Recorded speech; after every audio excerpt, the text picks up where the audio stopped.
মই প্ৰিয়ংকে আপোনালোকলৈ নতুন এটা ভিডিঅ'লৈ স্বাগতম জনাইছোঁ। ইতিমধ্যে আমি অৱগত হৈছোঁ যে আমাৰ যি অসমত যি বাংলাদেশী দপদপনি ইতিমধ্যে তাৰ এক অভিযান অব্যাহত ৰখা হৈছে আমাৰ অসম চৰকাৰে। আৰু অসম চৰকাৰ প্ৰত্যেক দিনে আমি যদি অসমৰ মুখ্যমন্ত্ৰী ডক্টৰ হিমন্ত বিশ্ব শৰ্মা ডাঙৰীয়া আমি টুইটটো যদি দেখা পাওঁ, নিশ্চয় আমি হয়তো অৱগত হ'ম যে প্ৰত্যেক দিনে আমাৰ কি হৈছে অসমৰ পৰা যি বাংলাদেশী পঠিয়াই থকা হৈছে, অৰ্থাৎ অসমত যিসকল বাংলাদেশী আছে তেওঁলোকক বাংলাদেশলৈ প্ৰেৰণ কৰি থকা হৈছে।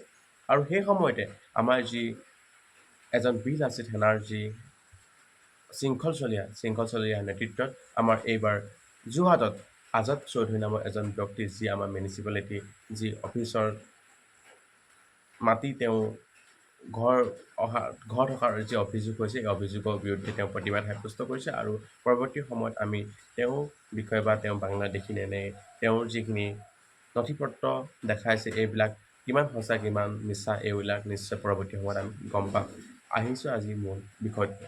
আজি যি আমাৰ অসম চৰকাৰ যি কেবিনেট বৈঠক বহিছিল, এই কেবিনেট বৈঠকত এক গুৰুত্বপূৰ্ণ সিদ্ধান্ত গ্ৰহণ কৰা হয়।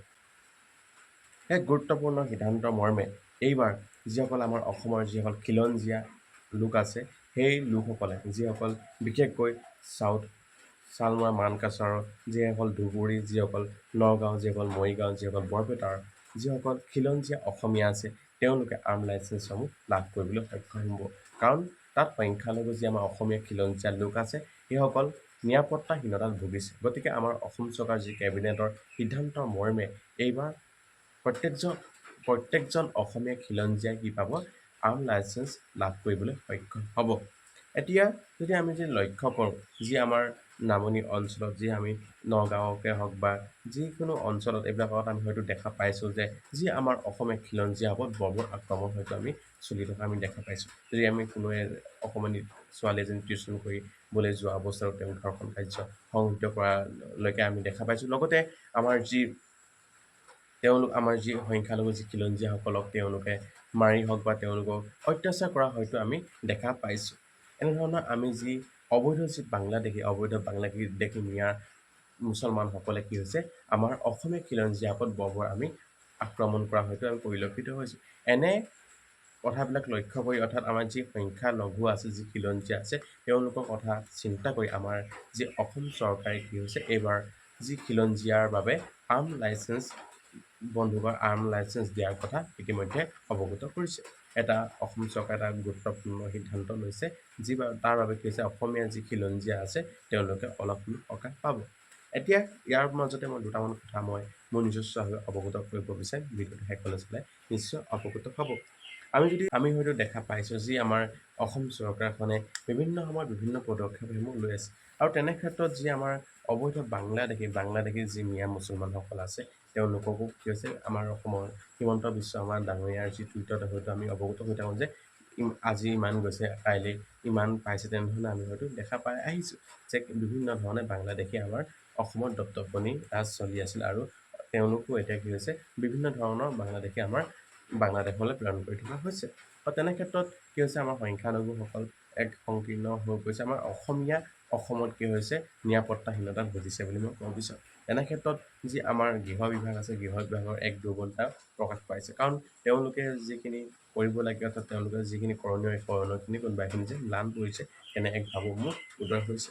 এতিয়া কি হৈছে আমাৰ ভূপেন হাজৰিকা ক'বৰ দৰে অসমতে অসমীয়া ভগনীয়া হ'ব, তেনেধৰণৰ এক যে হৈছে, তেনেধৰণৰ মোৰ আচৰণ হয়তো পৰিলক্ষিত হোৱাতে লাগিছে। এতিয়া আমি কি কৰিব লাগিব, যি আমাৰ সংখ্যালঘু যিসকল খিলঞ্জীয়া লোক আছে, তেওঁলোকৰ বাবে এটা ব্যৱস্থা কৰিছে যে এতিয়া বন্দুকৰ আৰ্ম লাইচেঞ্চ দিয়া কথা তেওঁ অৱগত কৰিছে। এতিয়া সদ্যহতে মোৰ এটা প্ৰশ্নৰ এটা মনত জাগি উঠিছে, সেইবাবে মই ক'ব বিচাৰিছোঁ যে এতিয়া কোনসকলে আৰ্ম লাইচেঞ্চ ল'ব?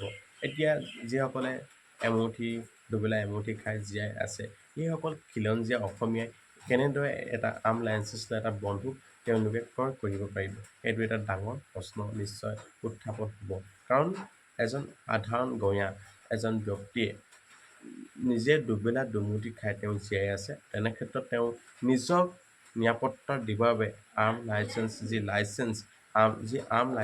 বন্দুকৰ যি আৰ্ম লাইচেঞ্চ লোৱাৰ কথা যে অৱগত কৰিছে, তেওঁ এটা বন্দুক ক্ৰয় কৰিব তেওঁ পাৰিব নে নোৱাৰে, এইটো এটা ডাঙৰ লক্ষণীয় বিষয় বুলি মই ভাবিছোঁ। তেনে ক্ষেত্ৰত গৃহ বিভাগে এই কথাটো আচলতে কেনেধৰণে চাব, অৰ্থাৎ তেওঁ গৃহ বিভাগৰ যি দুৰ্বলতা এইটো এক প্ৰতিপন্ন হৈছে নেকি?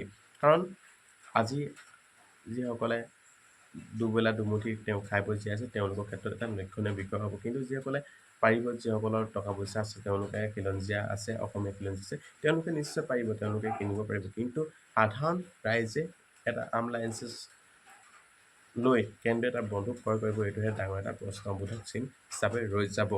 আৰু দ্বিতীয়টো কথা ক'ব বিচাৰোঁ যে এতিয়া যি আমাৰ অসম চৰকাৰে কিছুমান ভাল সিদ্ধান্ত লৈ থাকে, আৰু তেনে ক্ষেত্ৰত বাংলাদেশী খেদি আছে আৰু এই ক্ষেত্ৰত গুৰুত্বপূৰ্ণ ভূমিকা পালন কৰিছে, এই ক্ষেত্ৰত আমি ক'বলৈ নাযাওঁ। কিন্তু আমাৰ যে বি লাচিত সেনাৰ দৰে যি আমাৰ শৃংখল চলিহাৰ নেতৃত্বত যি আমাৰ অবৈধ বাংলাদেশী যি খেদাৰ যি যুঁজ, এই যুঁজটো অব্যাহত ৰাখক। লগতে যি আমাৰ নামনি অসম, ধুবুৰী, বৰপেটা আৰু বঙাইগাঁৱৰ দৰে যিবিলাক আমি মৰিগাঁও, নগাঁও, বৰপেটা চাউথ, মানগাছাৰ, এইবিলাক সকলোতে কি হৈছে, আমাৰ বি লাচিত সেনাৰ দৰে ব্যক্তিসকল জড়িত হ'ব লাগে, যাতে অবৈধ বাংলাদেশীৰ বিৰুদ্ধে মাত মাতিবলৈ, যুঁজ দিবলৈ, যাতে প্ৰত্যেকজনে যাতে শৃংখল চলিহাৰ দৰে নেতৃত্ব লৈ কি কয়, আমাৰ অবৈধ বাংলাদেশীৰ বিৰুদ্ধে মাত মাতক, অৰ্থাৎ বি লাচিত সেনাৰ হৈ তেওঁলোকে মাত মাতক, অৰ্থাৎ বি লাচিত সেনাৰ জন্ম হওক বুলি মই ভাবিছোঁ। আৰু মই ভাবিছোঁ যে এইটোৱে আছিলে আপোনালোকৰ মাজত সৰু এটা ভিডিঅ' দিবলৈ চেষ্টা কৰিলোঁ। আজিৰ ভিডিঅ'টো ইমানেই। ধন্যবাদ। জয়